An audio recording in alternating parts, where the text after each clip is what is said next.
Sports Invest. We'll get his thoughts a little bit on some NHL stuff, updated futures, and then maybe we'll talk some college basketball today. World Baseball Classic.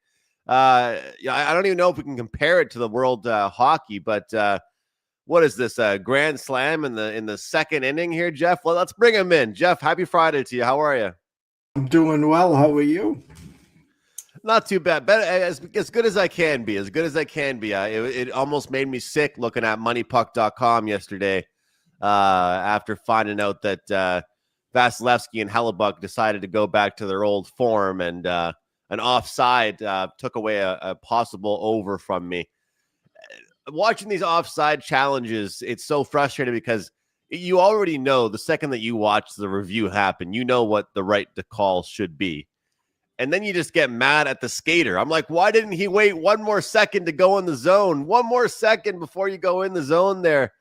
But not too bad. Not too bad. And, I was just talking about, some of these trades in the NHL, but also waking up to some news in the WBC, like Ohtani 3 for 3 with a grand slam before the third inning even gets there.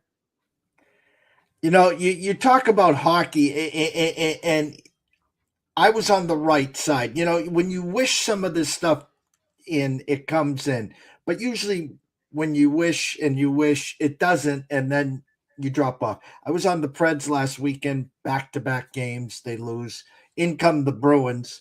And I know Nashville was to play last night. There was no doubt in my mind. And then it's 1-1, and then Nashville scores 4 in the second, and I got the two big birds coming up. And but we had the Ottawa team total over 3.5 at a nice plus 124 last night. 1-1. I'm just like, get to 2. Just get to 2 and give me a shot. 2-1, and 3 straight power plays. And nothing. And now I'm pulling my whatever I have here left. And of course, what happens is the other team goes on the power play with 4 minutes to go, 3.5 minutes. Game's over. Well, when you get the shorty, now you're up 3-1. You're now wishing for the empty netter. 16 seconds left. Oh, get the empty netter. So we cashed that one. But the frustrations in hockey, they're scoring, Andrew. We talked about what's going on after the Olympic hockey. Who's the buyers? Who's the sellers? Who's going to pull the plug? For the most part, a lot of these games, whoever's winning these games is scoring at least four more goals, Andrew, for the most part. Absolutely. Well, one thing about the team totals right now, Jeff, which is kind of tough to look at, because yesterday I was thinking of you when I released a game over 5.5 and 6. And I was thinking of you thinking, the team total is right there because one team's going to get to 4. We know that. But it's a lot of the underdogs, too. Like, that's the funny thing these days with these is that it's not like some of these underdog victories are just happening by 1 or 2 goals. Like, some of these underdogs are winning outright. But one of our topics of discussion yesterday on our Puck Time show was the fact that you can still make money betting on a team that probably will not make the playoffs. Because just because they're not going to make the playoffs doesn't mean that units-wise you can't make money with them, whether it's money line or team total or whatever it is. And a fair example is right now the Vegas Golden Knights, Jeff. They've got 5 wins all year long against playoff teams. 5 wins. And they're first place in the division. So, when you look across the board at some of these teams that may not make the playoffs, that might not get in there, and we saw Washington just traded John Carlson, which is a shocking trade. So many teams stacking up right now, but one of the teams we floated out there was actually Winnipeg. Maybe they make the playoffs, maybe they don't, but there's a few teams we could look at that might not jump in, but could still be a bet on for the majority of the rest of the season. No, 100%. I mean, when you look at the actual odds to win the cup or the actual odds to win the conference, even to make the playoffs, that's the easy way out, like the Floridas of the world, et cetera, et cetera, et cetera. Where I'm going to pivot to, Andrew, last year, I think it was last year when Washington had such the amazing start. and then you try that bet against. At some point, you just wave your hands. All right, Washington, it's your year. Regular season, that was, of course. It's time to wave the hands up, and we can do it in unison if you'd like. The Buffalo Sabres aren't going anywhere. The Buffalo Sabres are here. And when they win, they score. And you talked about the underdog rolls. The problem with the team totals and the underdog rolls, 2.5 over minus 160. I'm not running to the window to get to 3. I know it's 3 versus 4, but you start laying 55, 60 cents on these, and they win 2-1. Next thing you know, you're looking around like John Travolta, and you're like, "Where's my bankroll?" So it's almost like they price you out and they entice you, like Tampa the other night. I'm not laying the 150. They'll get to 4. They don't win, and they don't get to 4. So you just be careful. That's all. And yeah, that is the tricky part. And you know, it's at the same time, when you take it over 6 or 6.5. You need both teams to tango. But when you take a team total, you hate to see the other team score. And that was the case with me yesterday in the Buffalo and Pittsburgh game. Ended up taking the Pittsburgh team total. That line seemed weird to me. So I pulled the trigger on Pittsburgh, and I play basketball on Thursday nights, having some wings at my favorite pub. And I'm like, okay, there's 1 goal for Pittsburgh. And then a goal for Buffalo, another goal for Buffalo, another goal for Buffalo. And they just kept scoring. So this team will not go away. And, I give respect to teams that are trying so hard at the trade deadline. I was scrolling my phone, just doom scrolling on Twitter last night, and I just see Buffalo is in on this trade. They're in on this trade. Like, you can tell that the management believes in their team. You don't want to trade away too many assets, but you can really tell they believe in their team. So, Jeff, we're happy to have a handful of games. Typically, when you and I talk, we've got just, 3, 4, maybe 5 games to look at in the NHL for what we call Freaky Friday. Although I will say Freaky Friday has kind of turned into Sunday because Sundays have been very weird. But we're grateful to have so many games. Couple moves we've seen. Detroit go from small faves to pretty big ones. Florida making it pretty clear they're sellers. That would have been a pretty easy bet yesterday, taking Columbus. Left that one on the desk. We had a pick 'em in Colorado and Dallas, Vancouver, Chicago, Montreal, Anaheim, Carolina, Edmonton. That should be a good one. Slight favorites on the road there for Carolina, St. Louis, San Jose, and Minnesota, Vegas.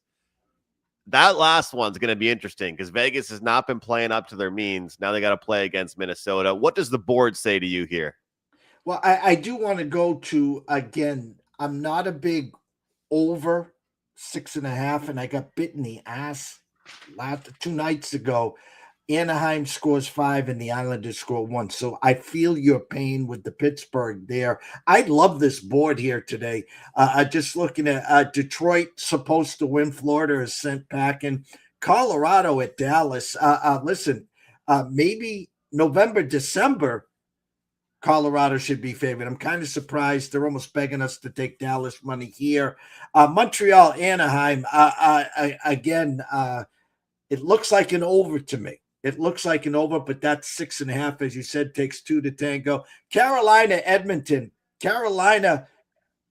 Edmonton, you and I can score on Edmonton right now. It's not as easy as run into that window to play the over 6.5 here. I think Carolina team total should get there. St. Louis, San Jose, I not much on that one. And then Minnesota at Vegas. If you sent me $100 to bet on Vegas, I'd send you $200 and tell you to take Lindsay out to dinner.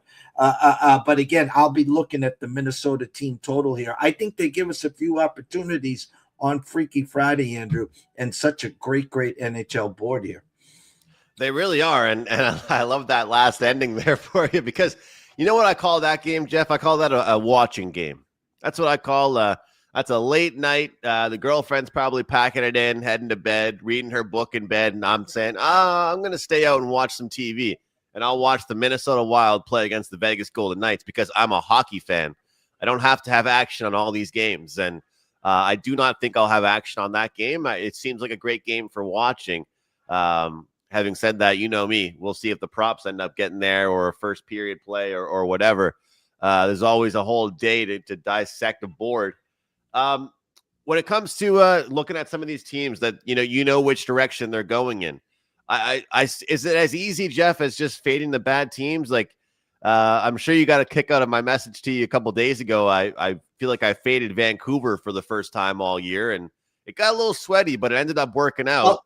A little? I fell out of my bed when you got the empty netter with less than 30 seconds. I'm like, all right, at least he won, because I lost on that over 6.5 because of the 5-1. And I looked up to the stars. I says, hey, listen, guy, if I can't win, can Andrew at least get the empty netter? And sure enough, you got the empty I know the Anaheim Islanders one screwed us that night. That was brutal. But, you got Chicago and Vancouver, and obviously Chicago's no animal themselves, but Chicago, Vancouver, and Detroit and Florida. If you had to pick one of the favorites, which one would you take and feel more comfortable chasing that steam with today?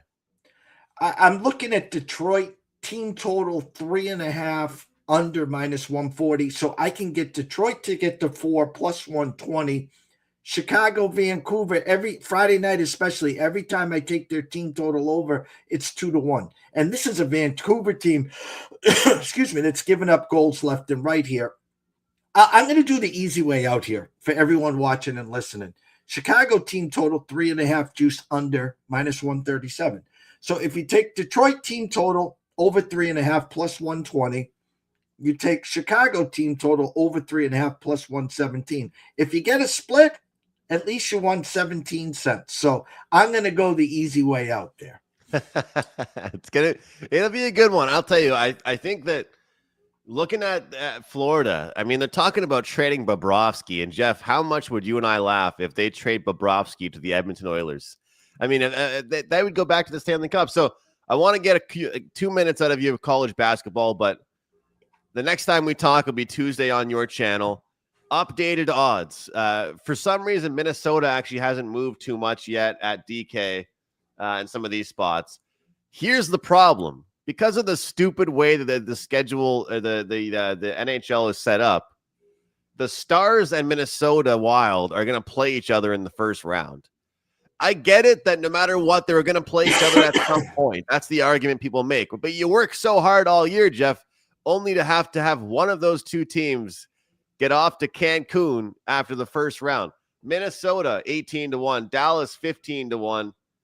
I'll tell you, Edmonton made a few trades, and you and I have been talking about this, I think, for a few weeks now.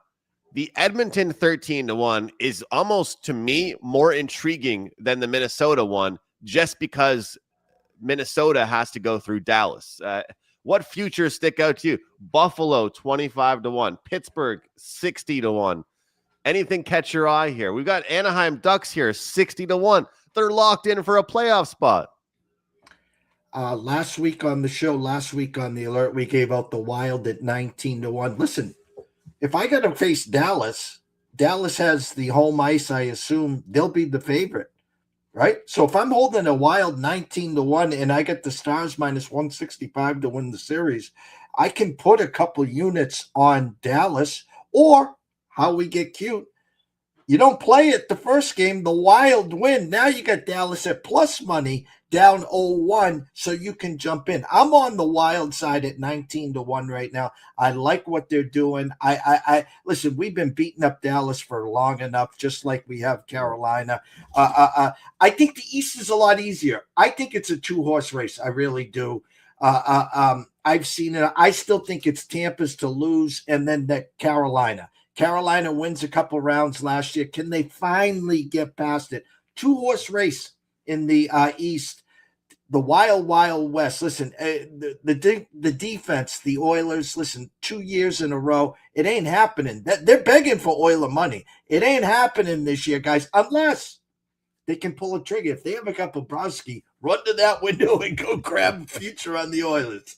Well, Colorado plus 330, Tampa Bay plus 350, Hurricanes plus 450, Mind you, Tampa Bay is on a 4-game losing streak, and their odds are lower than the Carolina Hurricanes. So it will be quite funny if we see the East be so competitive this year, and then just the cream rises to the top. Jeff, 1 or 2 minutes, any college basketball you want to mention, and then let us know what we can find out from you on your social medias and your website moving forward here. 2 big games tonight. St. John's at Seton Hall. Seton Hall, Ken Palm right now has St. John's winning 69-66. It's simple. St. John's wins tonight. They're the number 1 seed in the Big East tournament. If they lose, UConn will have to lose at Marquette. Real tough spot. I like the dog here. I think Seton Hall plus the 3 and a hook. I think that was the number. Let me just pull it up right now because I know Andrew's got a show coming up. Bear with me, guys. Survey says, yeah. So we're right around that 3.5, 4 number. I like the dog here. And the other big game, VCU and Dayton. Kind of surprising. Dayton, a short dog here. Keep an eye. VCU's going to score. Keep an eye on that VCU team total over there as well. Website, guys. I have an opportunity for all you guys to get on board now. If you go to our website at eastcoastsportsinvestors.com, you're going to see an offer that we've never done before. $9.99 for the whole season. Every alert, every play sent to you like Andrew gets on a daily basis. This is our 11th year, but we're doing a founding fathers. We want you like Uncle Sam up until April 8th. Why April 8th? That's when the national championship game is. Starting April 9th, we go back to the $9.99. You can run to the window right now, click for $4.99 the whole season. It's like $1 a day, $1.33 a day. That will be gone April 9th. So what I'm telling you to do, get yourself ready for March Madness, the conference championship, March Madness, the Masters for $1.33 a day, $4.99. Get involved, get on our ECSI VIP experience like people from all over the globe. Jeff, I always say this every single time we talk. If anyone's going to manage a bankroll, manage a portfolio, it's you. And you don't force plays, but you're definitely in action. I'm sitting on my couch. It's the weekend. I get a play from you in NASCAR. And I know that you're doing your research. You're doing your homework. Plus 700 on Sunday. You're cashing tickets. You are cashing tickets, and those are the ones that I'm like, why the hell didn't I tail him on that? Why didn't I play that? At EC Sports Invest, EastCoastSportsInvestors.com. Guys, puck time in about 7 minutes. The deal for me right now, we are in bounce back mode today, but I'm still feeling positive, feeling good. 6 days for the price of 3. You go to my page, you get 3-day pass. We throw in 3 days for free, no added charge. 6 days for the price of 3. Have a good weekend, guys. We'll see you next time. Jeff's channel, Tuesday morning, 10 a.m. Eastern. Take care.